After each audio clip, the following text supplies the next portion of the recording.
meeting for the UP Energy Task Force. So glad you're here. As a reminder, we are recording. I am going to just let you all know that I'm fighting something off. The good news is I cannot share it with you because we are all very far away from each other. The bad news is it's still here with me. So I'm going to do my best to keep coherent thoughts strung together. And then hope that you all have a lot to give input into the agenda today, and apologize for not being my normal self, but we'll do the best that we can. We're on our 15th meeting, people, so I'm gonna again kind of start as I usually do by saying just a huge thank you to the members of the task force. I thought our last discussion was really good, and we really continued to be cranking out the content. And almost always after these sessions, I get emails from folks who are either just tuning in or had something that we talked about pique their interest, who are not task force members, who are appreciative of the content. And I think, again, that's a credit to all of you. So appreciate your time and energy on this. So why don't we start by doing roll call? And then I got a few things that I think is probably worthwhile addressing. So we'll run through this, and we're going to start with our good vice chairperson, Senator Percy. Are you with us, Mike? I am indeed. Fantastic. And then we'll go to our secretary, Tanya Pozlowski. I'm on. Good afternoon, everybody. Hey, Tanya. It's awfully windy down here. All right, then we've got Chris Bowman. Chris, if you're on, you might be on mute. All right, we'll come back to Chris and see if he joins us in a minute. I know we're right at the top of the hour. Then we've got David Camps. Good afternoon, everybody. Hey, Dave. All right, Mike number 2, in no particular order, Mike Formansky. Oh, he's right in the middle of my screen. Oh, there's one. Hey, Mike. Jen Hill. Douglas already said hi from the phone. We won't make him unmute again. We got you, Douglas. Aaron Johnson. I think I saw Aaron a minute ago. I'm here. Thank you. Aaron, thank you. Mr. Kochevar. I saw Jim. Good afternoon, all. I'm here. Hey, Jim. All right. Let's see. We're on mic number 3, Mike Larson. Here. We've got mic number 4, Mike Nystrom. Those two are close to each other in alphabetical order. Mr. Nystrom, are you with us? I feel like all right. Thought I saw him too, but I guess I didn't. All right, we'll loop back to Mike Nystrom. Tony, I saw Tony. Good afternoon, everyone. Thank you. Let's see, General Rogers. Do we have General Rogers on? Nope. Come back to that in case we pick him up. Chairman Scripps. Every day is platter day here in Northern Michigan. I expect no less. Roman, did I see Roman? Yes, there's Roman. Yes, you did. Good afternoon, everyone. I will be like Douglas today and will be disappearing, although not at 2 o'clock, but at 2:45. Midterm time. I'm so glad I'm not taking any nor grading any. All right, Chris Schwartz. Did I see President Schwartz at all? Do we have anybody standing in for him? All right, and Tanya Sweener. Good afternoon. Hey, Tanya. Hey. And then I think I see that Chris Bowman joined us. Chris, are you there? Yes, I'm here. Awesome. Thanks, Chris. And then anybody on the task force that I did not call? I think I got everybody, but just see if anybody joined us. All right, great. Well, thanks again, everybody, for being here. Okay, a couple of things up top. I know we've talked a couple of times about how COVID has changed our world in a few ways. So first, I'm just going to say to my viewers, please be careful because your numbers are a little concerning. So thinking about all of you, especially as the snow starts to fly and, we're worried about hospital bed space and such. The other thing I'd mention is because of we had obviously a Supreme Court ruling last Friday saying that the governor was acting under a piece of statute that was unconstitutional around executive orders. And so I just want to loop this back to us to make sure you all know kind of what world we live in. So we were created under Executive Order 2019-14. And then we've been operating in compliance with the Open Meetings Act. Now, because of one of the executive orders that was issued under the 2015 Emergency Act, that required Open Meetings Act meetings to be held virtually. But technically, since we don't have any decision-making authority, we don't have to operate in compliance with that. Of course, we want to be open and transparent. We've been trying to abide by, all the rules, even though it doesn't necessarily directly apply to us. But we plan to keep on meeting virtually until we receive instructions further from the governor or any legislation changes that happen over at our Friends of the Legislature. So I'm going to stop there so that any lawyers who want to correct my poor language can do so. And if there's any questions or anything I can answer there, I'm sure to phone a friend if I get in too deep. Any questions? Okay. James and Dan are not correcting me, so I guess I did an okay job at that. Phew. All right, she can be taught.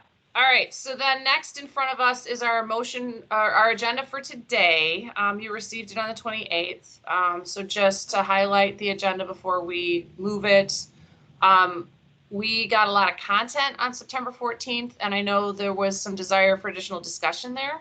So wanted to start off with, Douglas is going to do a little bit of a rehash of his recommendations so that we can wrap our heads, bring our heads back to where we were on the 14th. And then I'm hoping we can have some further discussion there. And then we've got a presentation by Sarah Mills, who is going to talk about the energy survey that she recently did, and then some work that she's been doing around energy options. So I think you'll find that really interesting. And then we will do a public comment period, as is our practice at the end. So do we have a motion to approve the October 7th agenda? So moved, Mike Nystrom. Somebody was really quiet. Mike Nystrom moved. I'll second. Oh, Mike Nystrom. Hi, Mike Nystrom. And thank you for the second. Hi, sorry I was late. Yeah, no worries. Glad you're here. Okay. Any discussion on the agenda? Okay. All in favor, say aye. Aye. Aye. Any opposed? All right. Next, we will adopt the minutes. You received a copy of the minutes on September 29th after our secretary reviewed them. Let's go ahead and just move the minutes and then we can discuss. So do I have a motion to put the minutes in front of us? So moved, Madam Chair, Ratajski. Thank you, Ratajski. And a second? I'll second Jen Hill. Thanks, Ted. Any discussion on the minutes?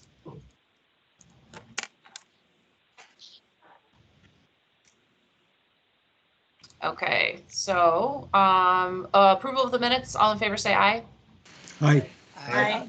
Aye. Any Aye. opposed? Great, thank you. All right, we're a couple minutes ahead. Before we launch into, Douglas has got a couple of slides to ground us in where we were last time. Just gonna open it up, see if there's any other discussion before we go back to where we were on the 14th. Nope, okay, we're good to go then. All right, Kimber, are you queuing us up with Douglas's slides? Yes, I will do that right now. Thank you. All right, Douglas, are you okay to go ahead and connect us back to the end of your presentation and kind of your wrap up from the 14th? Certainly, I am. Thank you. I apologize to everyone that I have to call in from the car today. I will do the best I can to control noise here and communicate with you. Kimber, if you put it on the second slide, the first one's just a title page. This was the summary slide that I presented at the end. There are a few additional slides that I pulled out here that we can go to if necessary. but I think this one slide is enough to initiate the conversation. I presented an overview of UP Energy situation and suggested that the task force, based on that, consider priorities for our work in the next 6 months and identified as candidates for your consideration the ones that are on the slide here. So the cost of electricity, migrating electricity generation to renewables, and particularly the siting issues, electrifying transportation, electrifying buildings, and doing deep energy savings in buildings. So at this point, I don't propose to repeat any of the background or details of those, but rather to turn it back to Liesl for conversation. I'm happy to answer any questions or to join in conversation about the appropriate on any of these as our priorities for the next 6 months. And then if I remember correctly, I don't have the slide deck in front of me, but there's a slide to discuss each of the bullets. There is, and those are, for reference in conversation if you want. Okay.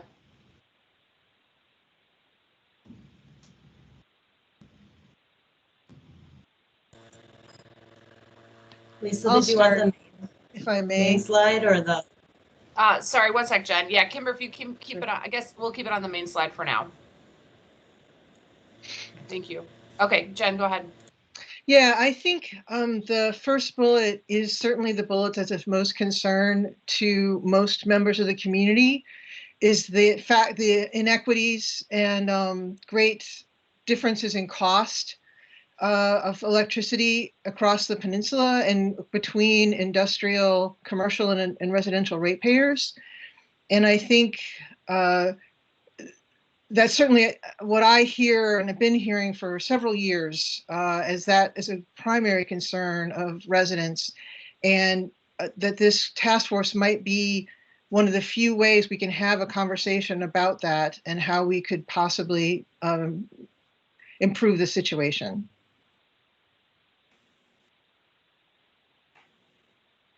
Madam Chair. Yes. Kimber, do you mind actually just taking the slide down for now? It'd be nice to be able to see people's faces. I can hear Tony wants to get in. Thanks. We'll refer to it as we need to. Go ahead, Tony. Well, thanks. I agree with Jen and I agree with Douglas in the top bullet point. We've been at this for a little while and we still don't really have what ratepayers pay across the geographical Upper Peninsula. And I think it also relates to economic development. We've been hearing from constituents or people across the UP that certain entities didn't locate in certain communities because of the high cost of energy. So I think they're both related. I look forward to exploring further bullet point number 1. Thank you. Thanks, Tony.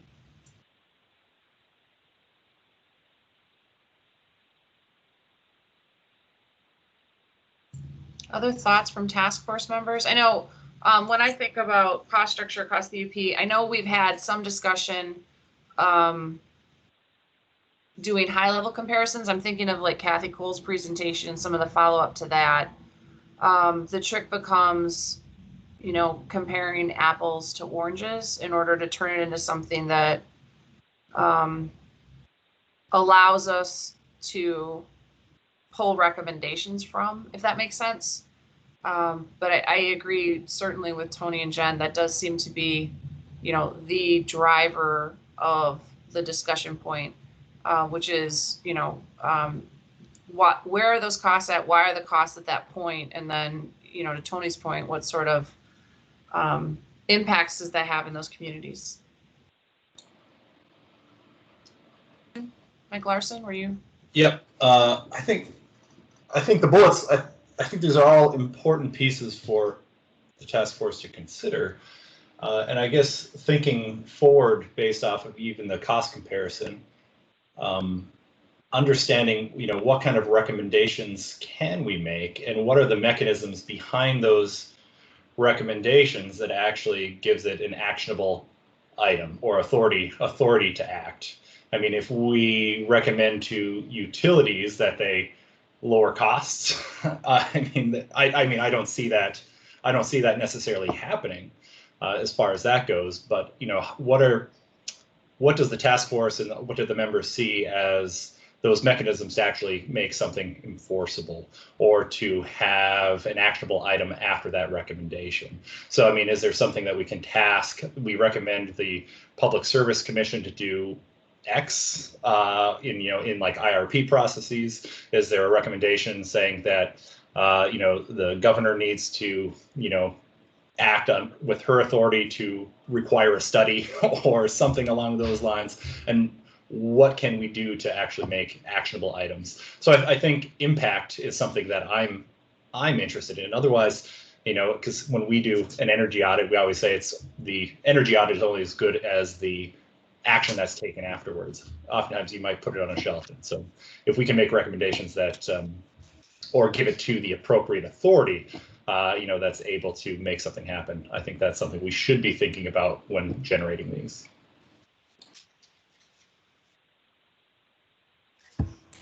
I have a question. Go ahead, Tanya. Thanks. I agree a lot with what Mike just said, that if the processes by which rates are set are fairly robust, and so I understand the desire to continue looking into the differences in the rates, but I don't know that there's a ton that we're able to do about that other than action outside of this group to, advocate for specific changes for specific utilities. I prefer that we focus on where are places that we can reduce customer bills and look at the all-in that customers are paying, and things like energy efficiency and weatherization and the role that those can play, as well as I know we're talking about electrification as well. That was a lot of Douglas's presentation. And just in looking at that and considering the customer impact in framing what our recommendations will ultimately be. Yeah, my question was related to that, and be interested in the task force members' ideas, which was, how much does the cost question undermine the rest of the recommendations that Douglas has on his slide? Does the cost make it harder to cite renewable resources? Will it make it harder to get people to invest in electric charging networks? Do we think this is going to be kind of a systemic issue that's going to keep coming up as we try to address other issues?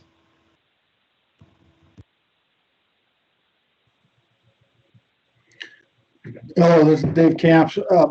Yeah, I would say we have some pretty large fundamental problems as far as the Upper Peninsula utilities, and the fundamentals are going to inhibit the adoption of electrification and other things. I mean, for instance, UPCO has the higher rates over here, so businesses don't really want to come here, and then you have lower rates with Cloverland, so they don't have any incentive really to do the energy efficiency project. So I'm sure there's roadblocks based on the nature of these fundamentals with utilities, and that's what I've been wondering. How do we get around, consolidating and cleaning up the situation from a fundamental standpoint in the UP, where we're considering the directive for the task force, those 4 items that the governor laid out for us. I see that as a starting point, and I just don't know if we have any handles we can pull on that. Maybe Tanya's right. We can't really do anything about that. So we have to go into the list and do the energy efficient measures and whatever Douglas recommended on there and follow some protocol like that. So I'll share that when I think about it and kind of the issues raised by, all the last comments, one of the opportunities I see for the task force is a combination of visibility and transparency. And so I think driving focus, I think there's a general perception across the state that the UP in some areas really is challenged by very high rates. I think we've heard a little bit about that's not consistent across the Upper Peninsula in some of the presentations that we've received. So to me, creating visibility around the challenge, and then, to James's point, how much does that challenge impact some of the recommendations that Douglas lays out? But then also, can we recommend ways to more articulately describe what's going on in the Upper Peninsula so that we can recommend policy levers to have an impact? So one of the things that I've thought about a lot is the fragmentation of the utility jurisdictions in the Upper Peninsula. It's so much different than what you look at in the Lower Peninsula and in other parts of the country. And so something like peninsula-wide resource planning effort seems like it would help not only scope the challenge, but also help us see what the levers are. And that's not something that this group is going to do by any means. We don't have we're not resourced or staffed in that way, but that is something that I think could be a really feasible next step that would help drive the transparency, drive the focus to the problem, and help, and help push towards some of the solutions we've talked about.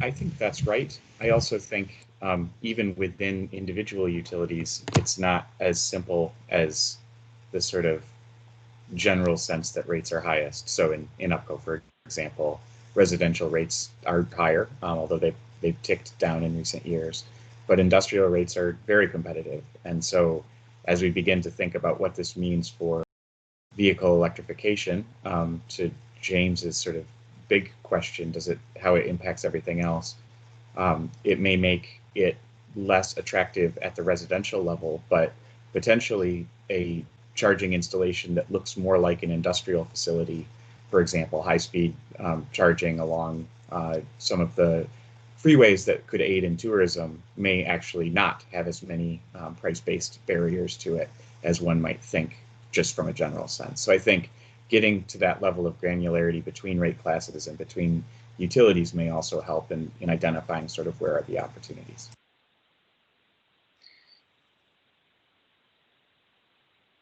Yeah, this is Jen again. I agree wholeheartedly with that approach. And that's been the fascinating thing about the Upper Peninsula is that we all walk around with the shape on our hats and our shirts and in our hearts, but there's no jurisdiction that can take that 15 counties and actually leverage almost anything.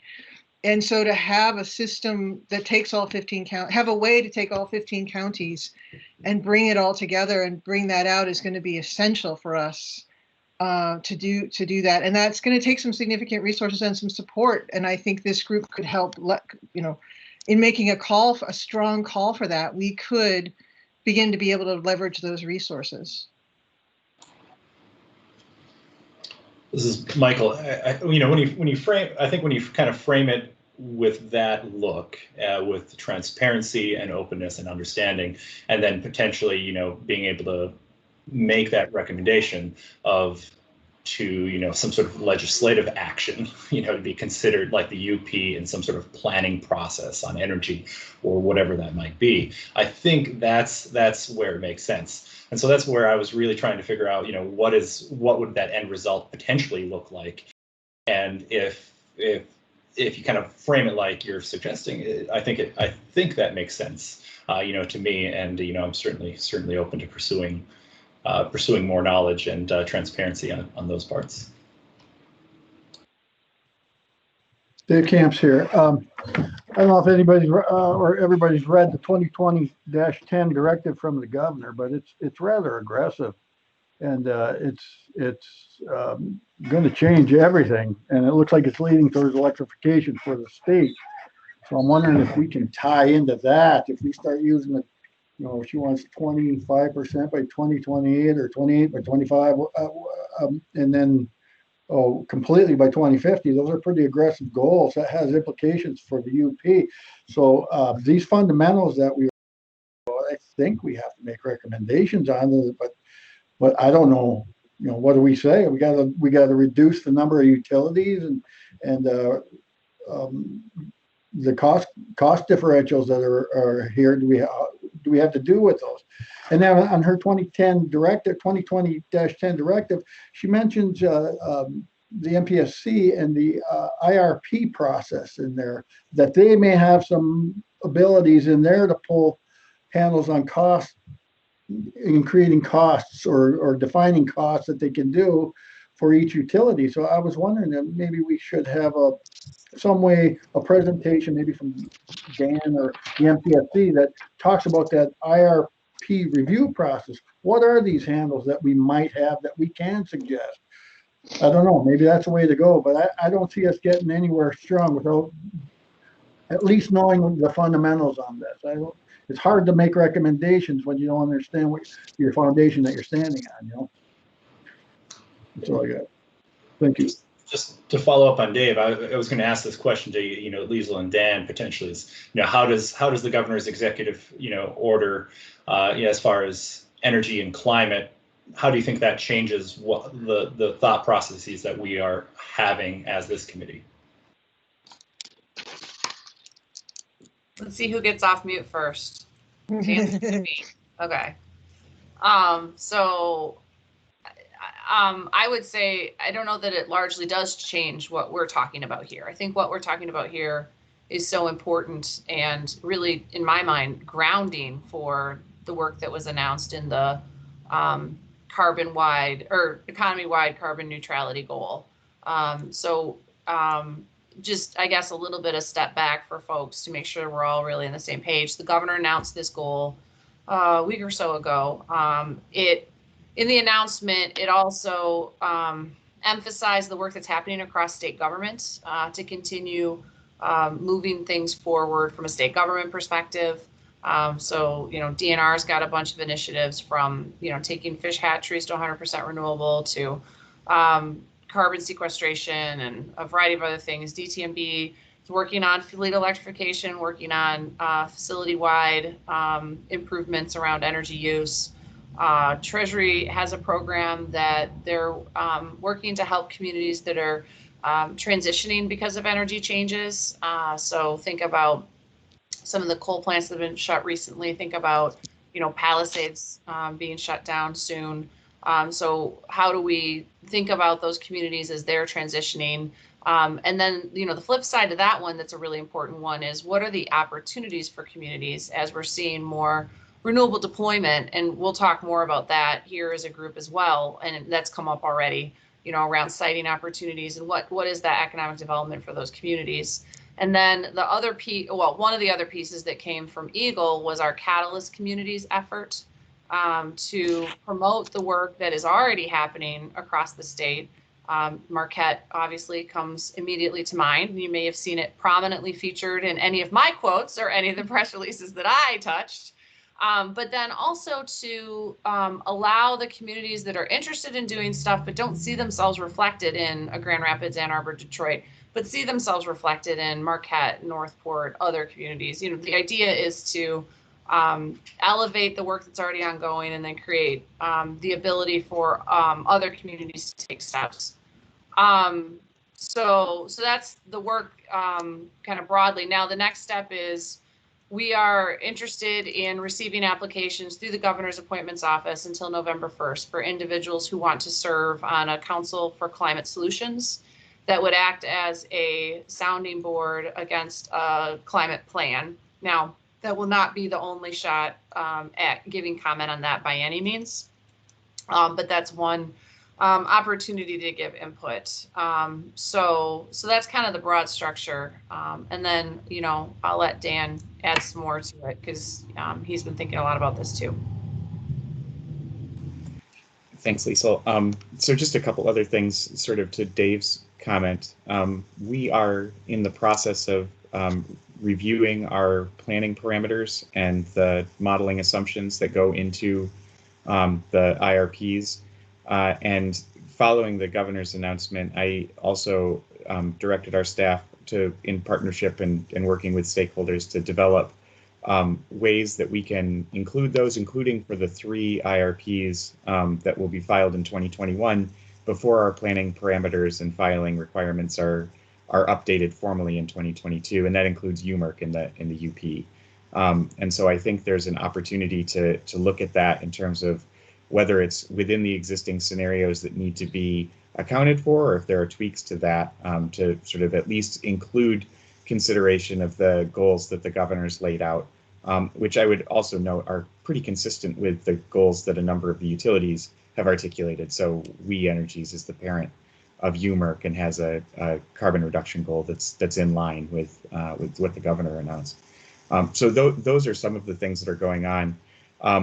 I'd also note that there are some of the things that have come up in other conversations, including the consideration of transmission and in developing these plans that are part of the statute that creates the IRP process. And Director, if it would be helpful, I'd be happy to do sort of a short presentation on sort of what is required on the IRP, what we're doing in the My Power Grid effort to update some of the IRP inputs and how that might apply to the UP discussion. Because I think the last point is, as Liesl mentioned, these are the targets announced by the governor are economy-wide. So that includes buildings, and that includes the transportation sector and industry, which is a big lift. And that's in some ways the work of the Council on Climate Solutions.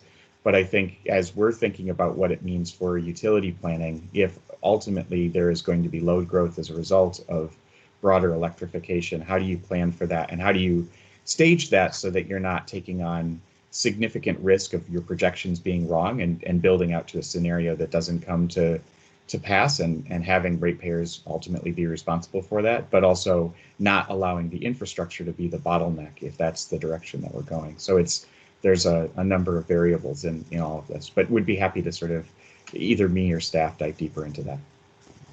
So before we let Dan off the hook, are you suggesting that maybe a next agenda where you guys could spend some time laying that out for us? Yeah, not today, if that's what you're asking. Okay, that sounds great. I saw heads nodding. Feel free to give input. Roman was next up. Thank you. And so building on what Commissioner Scripps just said, I think it's important to look at the price options, cost options, not just from the current cost perspective, right? So, but also in light of potential risks that certain infrastructure buildup substitution present, right? And the executive order points at some of the regulatory risks arising out of carbon-centric infrastructure that, economy-wise, we are going to be transitioning, right? So we are transitioning. There are multiple commitments to do so. So, and the technological option A or technological option B, whether it's a fossil fuel based or renewable based, they essentially subject to those kind of risks. So the analysis also, obviously, it's really, really hard to model what sort of risks might arise. And I dare anyone to actually provide an accurate model of that. But at least the options, I mean, that discussion should be reflected. That what are the risks of continuing with the status quo or retaining certain parts of the status quo in terms of the portfolio of the existing technological options. So, and the second point that I would like to make is also something that Doug mentioned in his presentation last time, and it was about the sort of the benefits of a certain deployment of a certain technological option versus another one, right? And the benefits in terms of the local job creation, and if I may generalize, the local value creation. So what is the value that a certain sort of an option, say energy efficiency, has that is localized, whether it's expressed in the local labor, local contracts, and whatnot, right? So the averages are fun and clear, right? But they are not very instructive in terms of seeing the overall value of retooling the entire system, right, or changing the entire system. So, and I think we might want to look a bit deeper into those kind of questions as well. Yeah, I think you're raising some interesting points, Roman, and to a certain extent, things that even if we can't go all the way into an analysis, we can include that it needs to be considered for future. Absolutely, even enumeration of those risks, identification of those risks, that's a step one in the process. So it certainly beats just ignoring it completely. Yeah, actually makes me think. Oh, yep, go ahead, Douglas. I want to make a couple of comments in response to James's question. If you look at the items other than the cost of electricity and think about their relationship to cost, first of all, I think it's demonstrable now that renewables are cheaper than grid power. So deploying more renewables will lower cost, but we have to, find ways of doing it. Energy efficiency can avoid costs both for the participating buildings, but also for others. But it does not necessarily reduce rates.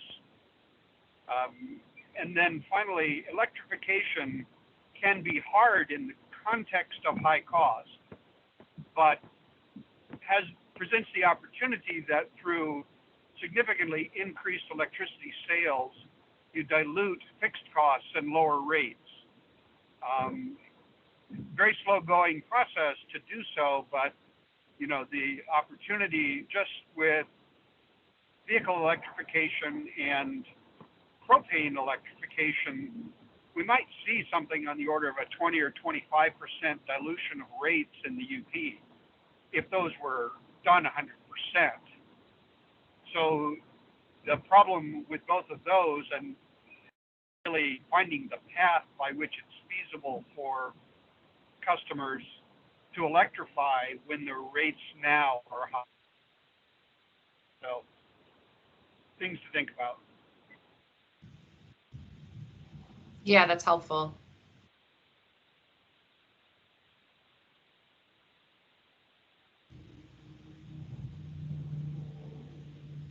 Other thoughts? Oh, Dave Camps has his hand up. Roman has his hand up. The Romans is residual, I think. So Dave? Matt? Yeah, so I was just going to comment on Governor Gavin Newsom, what he's done recently with electric vehicles. He's mandating all new vehicles have to be electric. They come on the road by a certain year. And I mean, we can make a recommendation for that. That's just a high level recommendation. And that might be a catalyst for getting the rest of these projects going. It's just a thought. Just a thought. Yeah, that was a big announcement.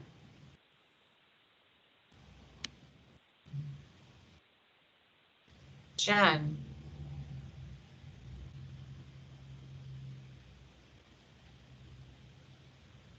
You're muted.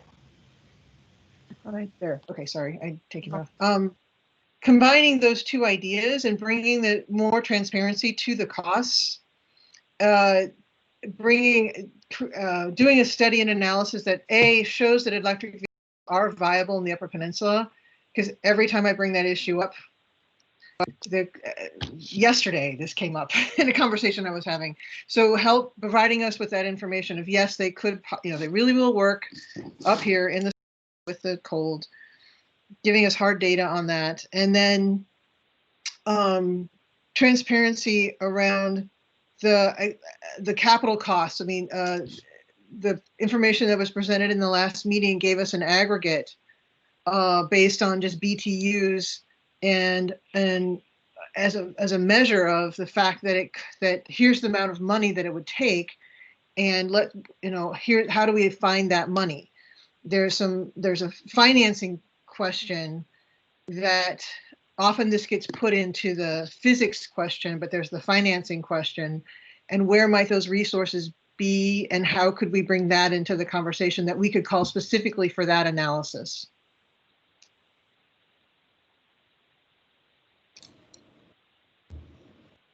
Yeah, that makes sense, Jen. Sorry, I was taking some notes on what you were saying to make sure I captured it. So I'm also making a bunch of notes about potential future agendas. Not that I want to build too much more content as we start to drive to recommendations, because I want to make sure we have enough time to talk them through. But I'm remembering that, we had talked about having, let me see, before I go to that, we have done a lot of work on EV infrastructure deployment at Eagle. And so we've talked a bit about having that team come and share. We had a research group at MSU do an analysis of roadways and traffic patterns and which vehicles travel where, and based on a variety of factors that I'm dramatically shortchanging, how do you run a model that looks at what that deployment would need to look like in order to give you the backbone. So that's come up enough over the last couple of sessions. It seems like that would be a good future agenda item, so that our thinking can be informed by the foundation work that's already happened. The other thing that I have kept in the back of my head for future discussions is a MISO presentation. So it seems as we're thinking through kind of planning discussions and, what lives in the MPSC world, how's the MPSC thinking about that? How does that fit with my power grid? It seems like it might also be useful to have that bigger layer of, the MISO component. And I think most of our task force members are pretty familiar already with MISO, but just getting, it always helps to have their kind of planning experts talk about, what does that really look like, and where is there ability for us to is there any ability for us to tie in with the work that they're doing so that our work is better informed. So anyway, just a couple of thoughts, Jen, off what you said. And just real quick, in particular, since we are zone 2 and connected most directly to Wisconsin, to have that level of analysis would be really, really helpful. If that's the appropriate, I believe that's the appropriate, the only place we're going to be able to get that information is through MISO.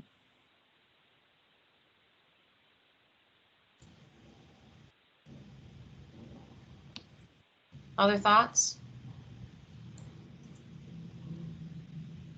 I think this is Larson again. I think what Jen touched on with, financing. So, I mean, there's the whole utility side of financing, but if one of the things that we're also looking at is siting, siting for utilities, if we're thinking about utility scale, but there's also that possibility that you're thinking more localized scale for, cities, universities, things like that, general zoning. I think access to capital or understanding that, whether or not the group wants to talk about that, or if there's a recommendation that can come out of where capital for clean energy projects becomes a little bit easier to come by, or in our recommendations, that may be helpful, because I think one of the things we hear from local units of government is they're short on capacity and and dollars. And so, understanding that if we are to make recommendations on siting and other things, access to capital is something that I think local units of government would certainly be interested in hearing about. So I'm going to wing it, and under the premise that I might have to buy somebody a beer or a pasty for doing this to them. Dan, prior to this role, you did some work on green banks. Is it worth thinking about if we have somebody either come to a green bank presentation or think about, that might be a potential recommendation that we could build off of what's happened in other parts of the country. Yeah, and so in Michigan, we have Michigan Saves that can lend for a variety of things, including energy efficiency, small-scale renewable projects, and electric vehicle chargers to homes and businesses. And they could cover some of this. We have also, under Governor Snyder, authorized both municipal on-bill finance that's been used by a number of municipal utilities to support things like energy efficiency, as well as on-bill financing from the utilities, which hasn't been used. We had a commission work group on this a couple of years ago that ultimately didn't result in sort of directives or utilities piloting programs, but that is also an option in terms of places. And then of course there's, there are things that New York and others are doing where they're providing sort of more direct support beyond maybe what Michigan Saves could do, but that's targeted at specific things. So I think we could have a session on finance, and happy to sort of think about what all might be included under that umbrella.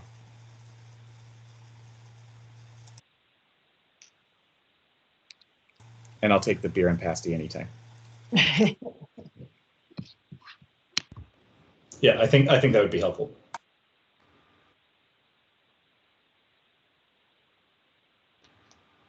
I think those last couple of comments go back to kind of one of the ways I've been thinking about this is, given the fractured nature of utilities, on any recommendation we come up with, going back to Mike Larson's comments earlier, thinking about who is it that you want to work through.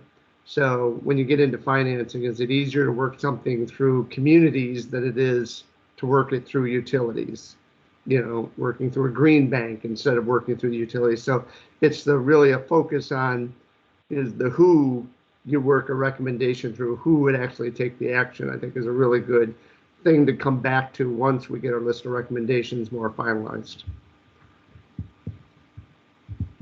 That makes sense. I think Mike Formansky put his hand up. Yeah, I did. Thank you. Yeah, I love the idea of getting more in depth on the IRP process. As a muni, we don't really get into the weeds with the Public Service Commission, but I'm just curious myself how that all works. And then, like specifically for Dan as the chair of the commission, how much discretion do you have in approving rates, or is it pretty much a formula that if these utilities show all their costs, X plus Y does it equal Z, or can you do discretion on what you approve or not? And then just a comment, and I mean, this is the world I live in. A lot of things you're talking about seem conflicting. On Douglas's summary last meeting, he talked about energy optimization, deep energy savings. Well, that's good stuff, but it drives down sales, which drives the individual rates up. Conversely, the electric vehicles, that's going to increase sales, which should, either make the utility more money or drive your rates down. Same thing on renewables. If it's customer-owned renewables, it's going to drive sales down and drive rates up for everybody that doesn't have customer-owned renewables. Right, I mean, renewables are incredibly cheap right now. So, but on utility side, if the utility puts in the renewables, to me that has an effect on sales, but it should help drive the rates down. So it's it's just a very complicated issue here, and I don't know if we have the time in 6 months to really come up with any solid recommendations. And I talk about taking the UP as a whole, and it seemed like there was some talk of heading down like the UP as like one load zone, or one utility for using that buying power or whatever. Everybody's got their own ways of doing business. We're Escanaba, we're on our own. I mean, we're tied in with the Joint Action Agency, but we take basically no services through that Joint Action Agency. And other cities are WPPI members, and UPCO does their thing, and the co-ops do their thing. It's I'm not sure we can get to the finish line in 6 months, but I look forward to the other meetings and seeing what the more information and see what we can do. Well, you're correctly identifying that there is only so much we can do in 6 months. And, to my point earlier about resources as well, we have to scope what our response is. And our response is, we're not going to do, for example, peninsula-wide planning in the next 6 months, but that is something where we can lay a foundation for that, and for that being a recommendation. And, frankly, when you talk about the topics being conflicting, it is, you're totally right. It's a very, energy is a very complex world. The Upper Peninsula energy system is very complex, right? And so you do see different drivers having different output. That actually takes me back to James's point too, which is if we understand, you know, what the goals are that we're trying to drive to, which is I think where we started the discussion today, then we understand what are the goals we're trying to drive to, what are the different ways that we can impact that, and then to James's point, you know, what's the who? So what kind of policies do we need in order to support the who is actually doing the implementing? So, you know, what I heard early on was that we continue to come back to this price issue. So, you know, driver really seems to be energy prices. That's consistently been, you know, something that, you know, obviously we wanted to spend time on and that time has been spent on before. Now, as we think about, you know, some of the pieces that Douglas laid out, how do those influence where prices go? And I think, you know, to Mike, to your point, it is a pretty complex system.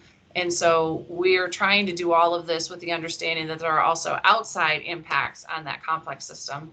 And then I think Dave Camps was right to bring up the fact that, you know, we've got now a much more obvious climate target, but that's something that I think has always been, at least for me, it's something that's always in the back of my head, which is, you know, how are these systems changing over the coming years? And how do we tie those changes into how we build recommendations as well? Again, keeping an eye on that first goal, which seems to be thinking about downward pressure on costs. I hope I'm making sense and I'm not too drugged up to which you guys are just like looking at me and you're like, she's glassy eyed. All right, I think we have another hand up. Roman, is that it? Oh, Roman and Dave Camp. I don't know who went up first. I think I beat Roman, but I'm gonna let him go. Go ahead, Roman. My apologies. I forgot to lower it.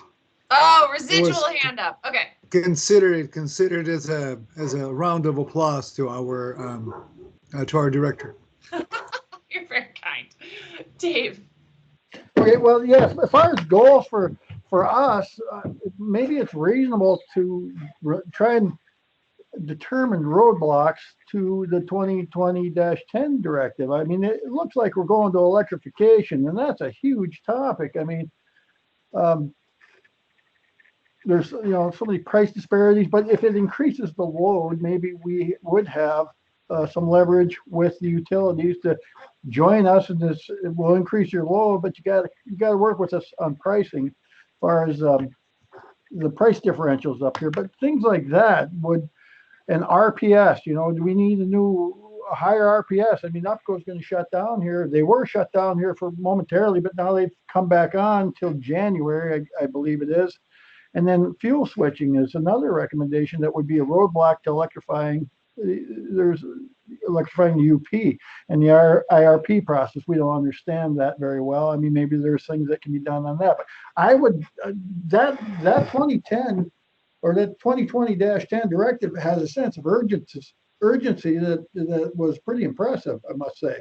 And I think if we can feed into that and reach continuity with that by removing some roadblocks to whatever that plan may be, you know, working with that commission or whatever, there may be things we can do on that side of implementing the electrification to the UP. As far as I can tell, everybody's in favor of it, except for, you know, the people that it's going to hurt. There's going to be plenty of pain to go around in this change. But in the 2020-10 directive, the governor made sure that she took care of the workers and stuff. That's going to be a focus of the commission to look like, say you got a propane company that's going to suffer a little bit. Well, bring them into maybe some other. I'll make them some offers. Take care of the people that are going to see that pain. So, I don't know. That the 2020-10 directive was pretty impressive to me, and I've gone over that a couple of times. And if we can help that get implemented by our recommendations, I think maybe we can avoid some of the complications that are out there that we don't have to deal with. Thank you. Great, thanks, Dave. Tony. Thank you. I'm replying to a little bit to Dave's.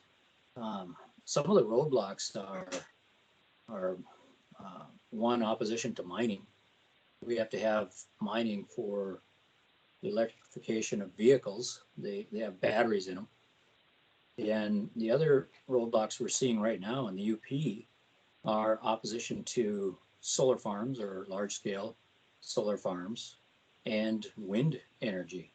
We see opposition to these projects actually more so now than we have in the past.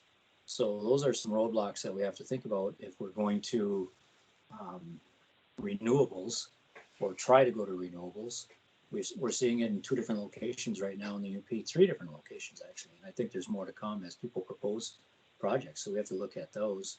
The mine that mines nickel, Eagle Mine, not named after Eagle, by the way, or Eagle isn't named after Eagle Mine, but I think the large opposition to that, yeah, the large opposition to that, but their primary product goes into batteries for cars. So, well, I don't know that it goes directly into the cars, but it goes into batteries, you know. So I think we have to keep in mind that as well. We want electrification, but that comes with a price too. We need to mine those products. Thank you. Thanks, Tony. I think Tony, as far as siting goes, you're certainly right. There's been a lot of issues around siting and a lot of not in my backyard. I don't like the look of it, and so on and so forth. Of minor interest, you probably saw that the DNR recently leased some land in Groveland, like an ex-mining site down in Dickinson County. So there's opportunities around those types of sites as well, where there'd be reuse of an industrial facility or a former industrial facility as more appropriate for siting some renewables along those lines. So I think there's some interesting things that are out there, and maybe we'll hear more about that with Sarah Mills's conversation coming up and where they've seen siting and whatnot across the state. Roman. Hey, Madam. Oh, go ahead. Yeah, hey, this is soon to be unemployed Chris Bowman from Propane Company. Hey, I just have a couple things that I want to hit on. Has anybody heard of the renewable propane? The guy's a PhD from the University of Wisconsin, and I'm sure I'm going to butcher his name. It's Gul Vishwathan. He's actually employed by the National Propane Gas Association, and he has a lot of interesting, information on renewable propane. And it's basically, I don't know if it's real basic, but hold on a second. But if you actually go on YouTube, and if you put in renewable propane and why it matters by Stuart Wheaty, it's actually some great information, and actually a lot of it kind of debunks a lot of people's thought of a carbon neutral electrification. There really is no such thing. The majority of your electric is produced from coal and or natural gas, and once again, natural gas is a greenhouse gas and propane is not. I just want to add that, but that's something that's really worth, I think, all of us members to maybe take a look at that video, and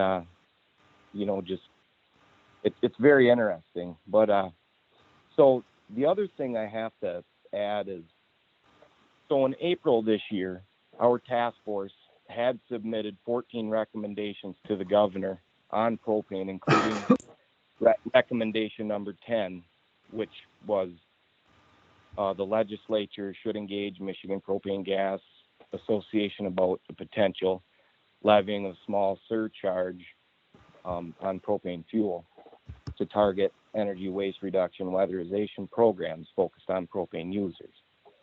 And it could be operated in a manner similar to state's energy waste reduction program, so on and so forth. You know what recommendation number 10 is.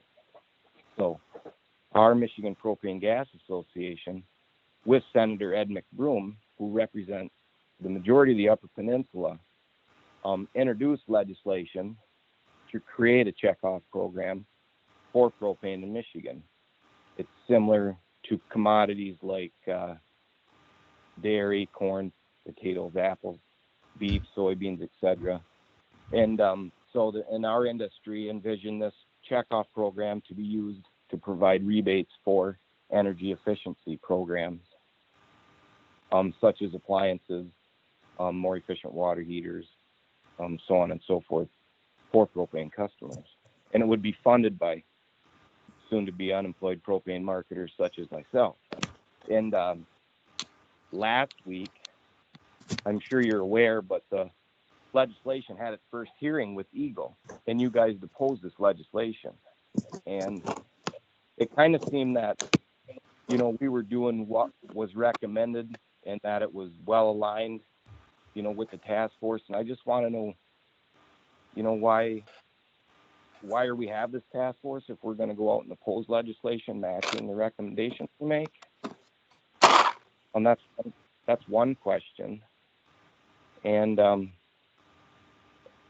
among some of the missions of this task force is to focus on security and reliability and affordability and environmental soundness.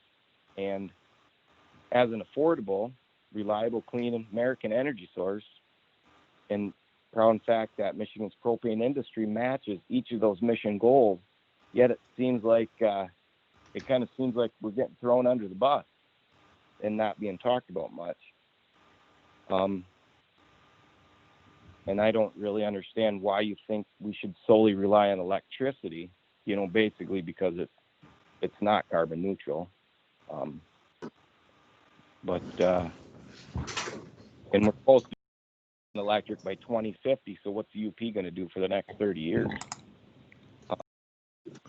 And as you know, propane is a clean energy source. It's available today. I'll read the first sentence. And we believe we're part of the environmental solutions.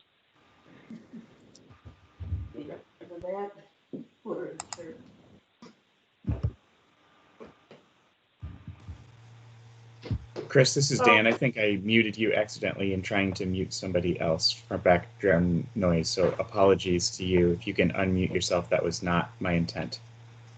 Okay. Just to be very clear. Right.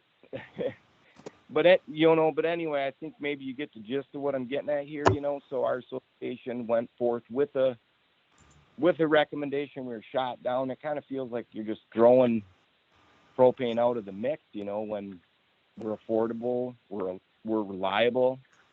Hate to say it, with or without Line 5, but I mean, I think to keep energies, all energies, the UP, Lower Michigan, it takes a mix of all energies, natural gas, electric, solar, wind, you know, all of them, you know, to just keep the Upper Peninsula and Lower Peninsula operating. And I would just like to note, I think you should really go on YouTube and check out that renewable propane and why it matters video. I think that's probably all I have to say. So Thank you. before I let James talk a little bit about the legislation itself, Chris, I just want you to know that it is about all of the above. And, you know, we've spent a big chunk of this task force effort focused on propane specifically. And so I think we are hearing a little bit more on the electricity side over the last couple of weeks or couple of sessions because we had spent so much time on propane specifically.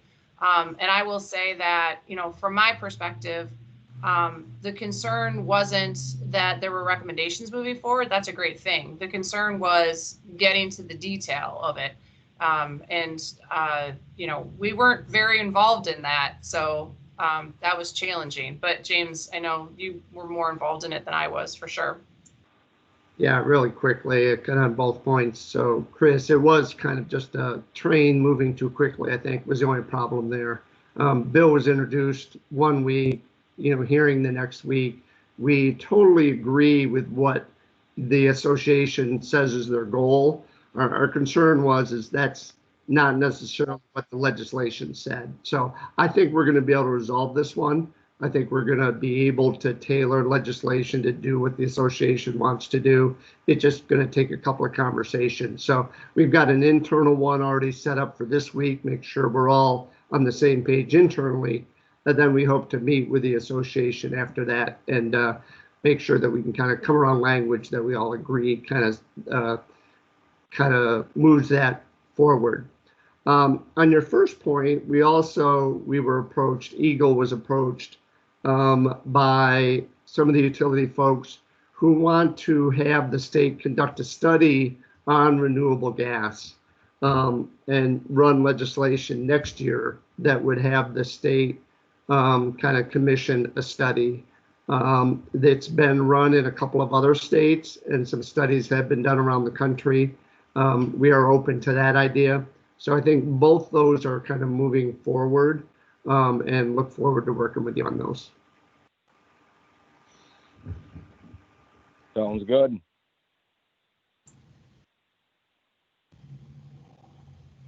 Michael Larson.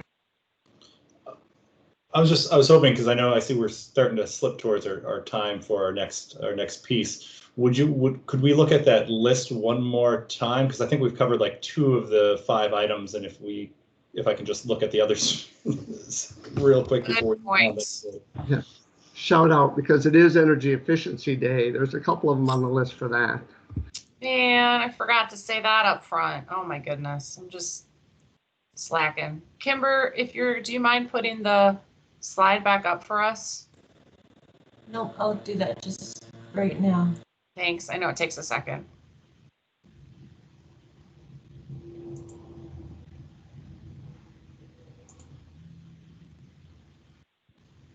There's kind of a pun there, isn't there, that you wasted time missing it, and it's Energy Efficient Day? I love the puns.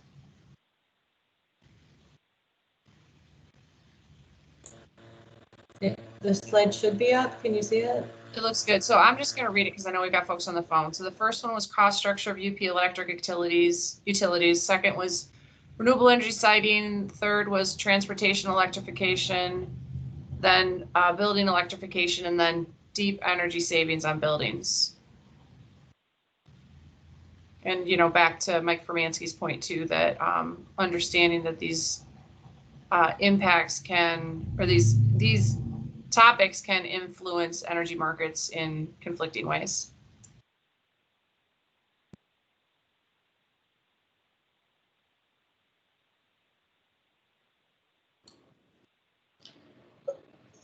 I think these all make sense as topics, especially once you start getting into deep energy savings in buildings. I know folks up in Houghton Hancock have done a lot of this work with some of their community-led exercises in energy efficiency, building electrification. I think we've touched on, and then transportation. I think those are all good pieces. And I would assume, when we're kind of thinking about some of these items, that they'll be kind of timelined, if that makes sense. Because, I don't necessarily want to, if we go all in on electric transportation, that may sound, a little bit, tone deaf to, UP residents who don't necessarily have an extra $30,000 to spend on a new electric vehicle.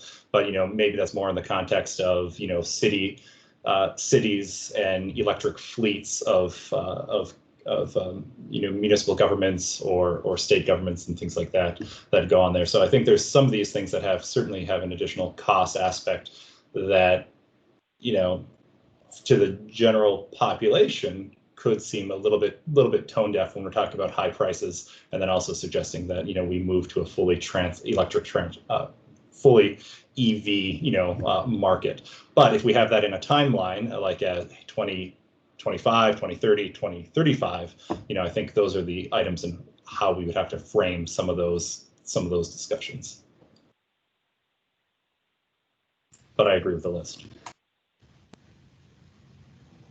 And as usual, communication is a heavy component of this work too, because there are always opportunities for education in the energy world.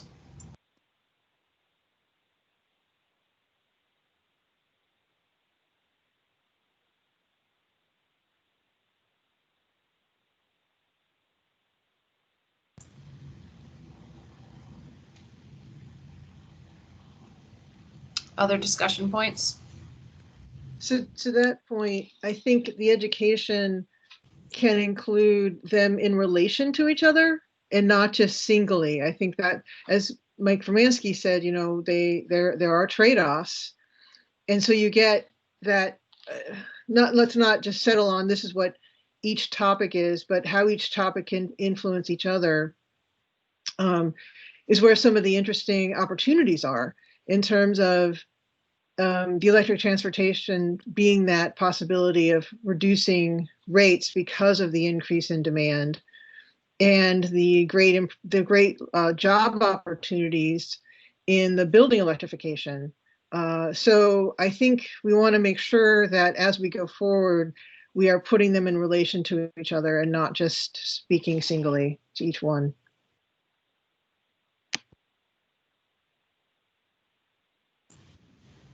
Yeah, I think that comment's been an important takeaway from today, is the influence that the different drivers have on each other. Is that Dan's hand? Yeah, Dan? Yeah, I was going to say this after Chris spoke earlier, but it seemed covered, but I'll say it now. I think on some of these things that, I mean, so first of all, I think the work of this group is different than the work of the Council on Climate Solutions. Very different charges, and you know, in a perfect world, they fit together, but I don't think that we need to sort of make sure that they do. I do think, but to the point, I think the idea is that it's not that everything has to be electrified. I think it's that the goal in the governor's announcement was for net zero emissions. And that, I think there's a number of paths to get there. And you know, Chris's comment about renewable propane, I haven't heard of it, but I'm interested in it. I know that we have had proposals and have some projects where renewable natural gas is an option. And at this point, it's a fairly high price option, but it's available for those who are looking to sort of purchase it. And there's also sort of the larger question of offsets and that, which is probably beyond the scope of this group, but may be relevant to the Council on Climate Solutions. But I think there's, you know, a number of different ways to get there. And I guess the reason that I'm raising it now is we have in here transportation electrification, which I think is important. But there is also, there may be options in terms of, I know, for example, that there are propane fueled vehicles, or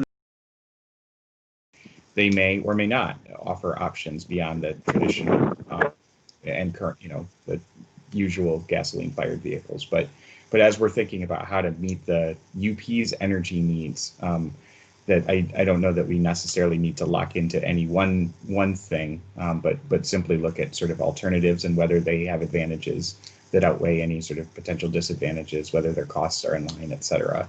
And so Lisa, you said earlier that this was sort of all of the above. I think it is, you know, keeping in mind Mike Romansky's comment that this is an awful lot to bite off with 6 months to go.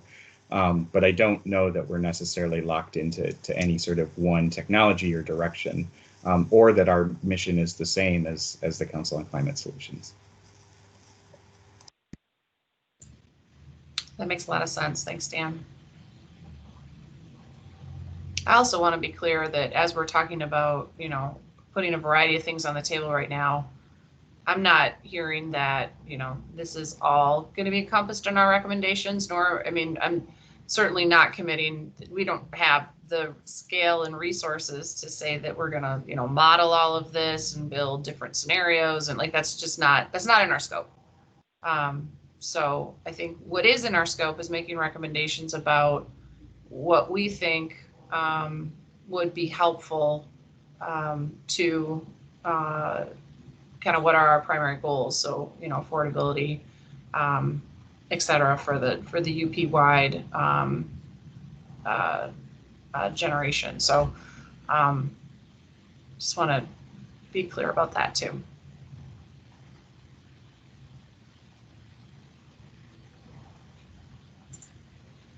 All right, well, this has been a really important conversation. I wanted to make sure that we had time to talk through, you know, what we heard in the last discussion. I know, oh, there's Sarah. Hi, Sarah. I was just gonna say, I'm just gonna go check and see if Sarah's here. Sarah, I'm so glad you're here. We're really excited for your presentation. We just did a discussion of the last presentation that was in front of the task force, and we're looking forward to what you've got to share with us. So I think with that, I have the good fortune to introduce to all of you Dr. Sarah Mills from the University of Michigan. She and I have actually worked together for quite some time, so I'm pretty excited whenever she pops up on my video screen these days, or, you know, back when we used to see each other in the conference rooms. So Sarah, we're looking forward to your comments. I think I'll just hand it off to you, and you will do a great job setting it up and letting us know how you want to handle questions and all that kind of good stuff. All right, very good. I am Zoom is my lingua franca, so you guys can see full screen now, my slides, yeah? All right. You should definitely jump in with questions along the way. You should definitely jump in. And my apologies for being late. We were launching a peer-to-peer webinar series for local governments to share with each other with the Eagle work, like another Eagle event going on. So I double booked myself with Eagle things.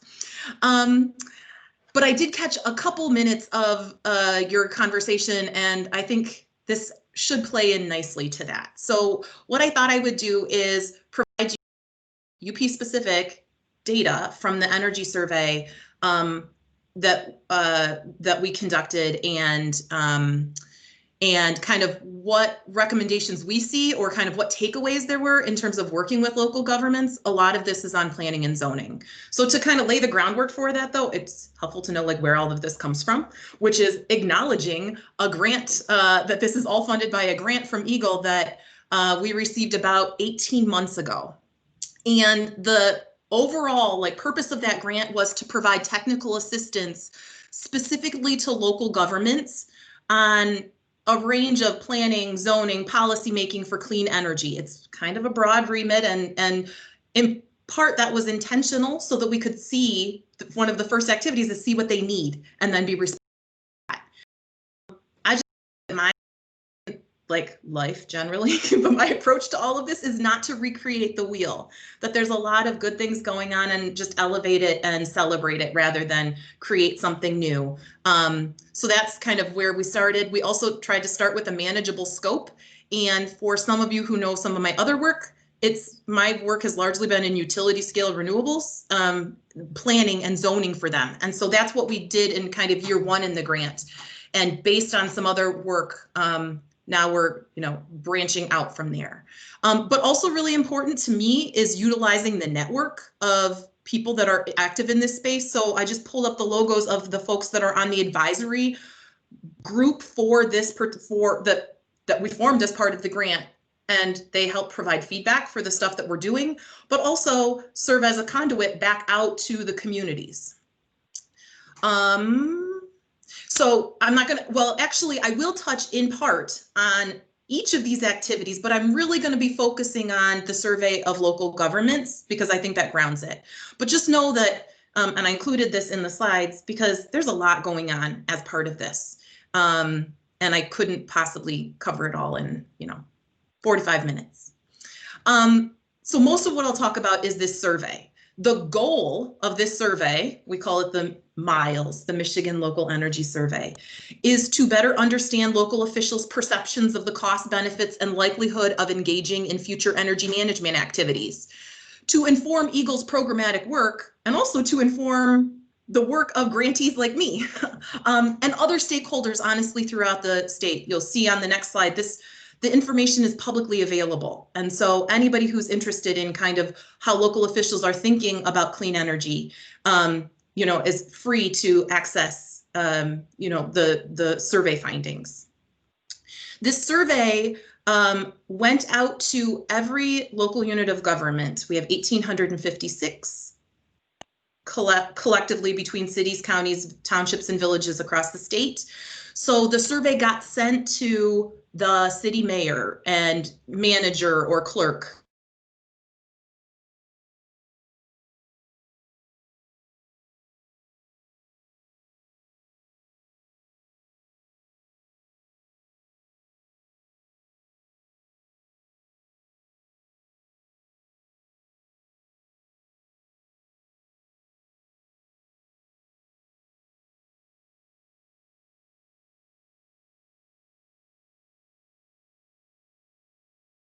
is pretty, it's less than 1.5%.